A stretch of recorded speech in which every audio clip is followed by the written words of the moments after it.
অন্তরঙ্গ আলোচনা মাননীয় শ্যাম বন্দ্যোপাধ্যায়ের সাথে, যিনি 5 দশকেরও অধিক কাল ধরে বাংলার সংস্কৃতি পীঠে অধিষ্ঠান করছেন নিরবচ্ছিন্নভাবে। মুখ্যত আবৃত্তি, শ্রুতি নাটক আর মঞ্চ নাটকে তাঁর স্বয়ং দীপ্তচারণ। এছাড়া নাট্য পরিচালনা ও চলচ্চিত্রাভিনয়েও তাঁর পারদর্শিতা বহুভাবে পরীক্ষিত। রবীন্দ্রভারতী বিশ্ববিদ্যালয়ের নাট্য বিভাগে স্নাতকোত্তর পাঠ্যপর্বে বিভাগীয় প্রধান, প্রবাদ প্রতিম নাট্য ব্যক্তিত্ব, শ্রদ্ধেয় শম্ভু মিত্রের প্রজ্ঞার আলোয় রবীন্দ্র বিখ্যার অপাবৃত উদ্ভাস। আর এই সম্যক প্রস্তুতি নিয়েই নিষ্ঠার চর্চার দুরূহ সোপান বেয়ে তাঁর শীর্ষে আরোহণ। কলকাতা তথা বাংলার সাংস্কৃতিক ক্ষেত্রে এক অনিন্দ সুন্দর পীঠস্থান বিভাব সাংস্কৃতিক সংস্থার প্রতিষ্ঠাতা এবং কর্ণধার শ্রদ্ধেয় শ্যাম বন্দ্যোপাধ্যায়।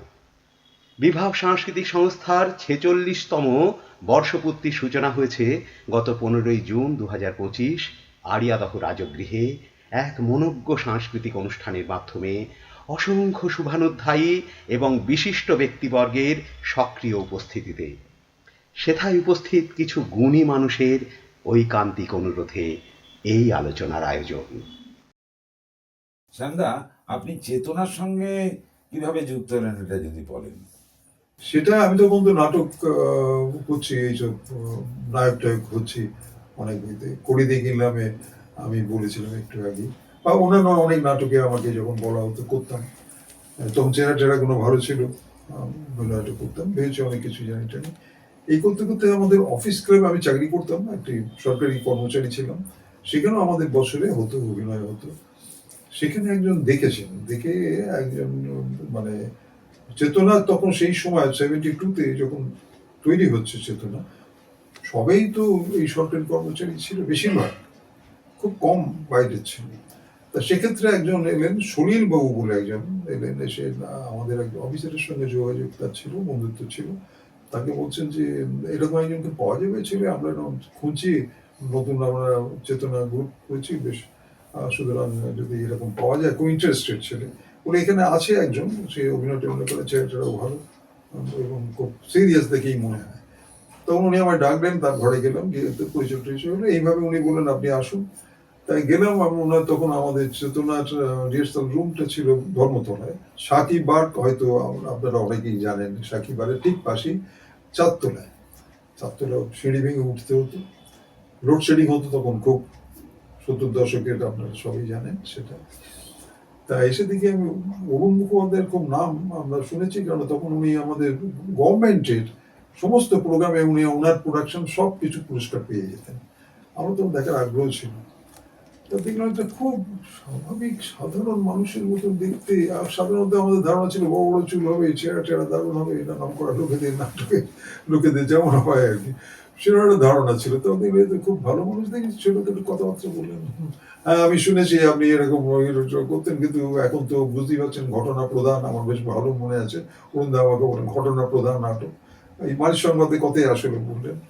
তো মানিক সংবাদে আমাকে প্রথম দিকে গেলাম, আমরা অনেক জায়গায় তো ঘুরি, সারা ভারতবর্ষেই ঘুরতে হয়েছে এই নাটকটাকে নিয়ে। চেতনা তো অরুণদার কাছে অনেক কিছু শিখেছি, ওখানে যেমন থিওরি শিখেছি সৌমিত্রর কাছে, ওখানে আরো ছিলেন, কুমারদা ছিলেন, এখানে বীরেন্দ্র কৃষ্ণ ভদ্র ছিলেন, আরো অনেকেই ছিলেন, সেখানে মাস্টারমশাই হিসেবে পেয়েছিলাম। তো সেই ওখানে তো আর প্র্যাকটিক্যাল ততটা হতো না, প্র্যাকটিক্যাল পরীক্ষা দিতে হয়েছিল ওখানে, সেখানে বলছি ওটা পরের দিকে আর বলবো।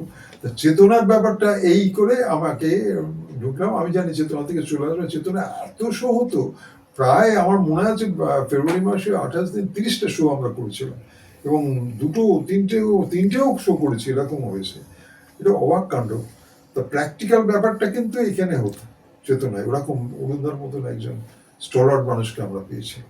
আমি 81 পর্যন্ত চেতনাতে অভিনয় করি, তারপর নিজে একটা গ্রুপ করি। তো মনে হয়েছিল যে একটা করি, এবং সেটা আবার সৌমিত্র মহাশয়কেও জানিয়েছিলাম, অরুণদাকেও জানিয়েছিলাম। অরুণদা বললেন যদি ভালোবাসো তুমি করো, আমাদের আপত্তি কিছু নেই। আর সৌম্যবাবু বললেন যে করো, কিন্তু নাটক করতে হবে ওখানে, সৌম্যবাবু বললেন। আমি ঠিক আছে, সৌমিত্র মহাশয়ের আশীর্বাদ নিয়ে আমরা পথ চলা শুরু করলাম, বিভাব সাংস্কৃতিক সংস্থা। সেটা শুরু হয়ে গিয়েছিল অবশ্য হাতিবাগান, ওই যেখানে আমরা নাট্যকর্মী রিহার্সাল দিতাম সেখানে, সেটা হবে 1979 সাল থেকে তখন আরম্ভ হলো।